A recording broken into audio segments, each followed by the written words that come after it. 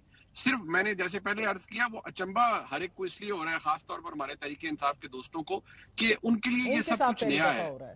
مگر سر جس پیمانے پر ہو رہا ہے یہ پیمانہ آپ نے کبھی پہلے بحیثیت صحافی مظاہرہ کیا؟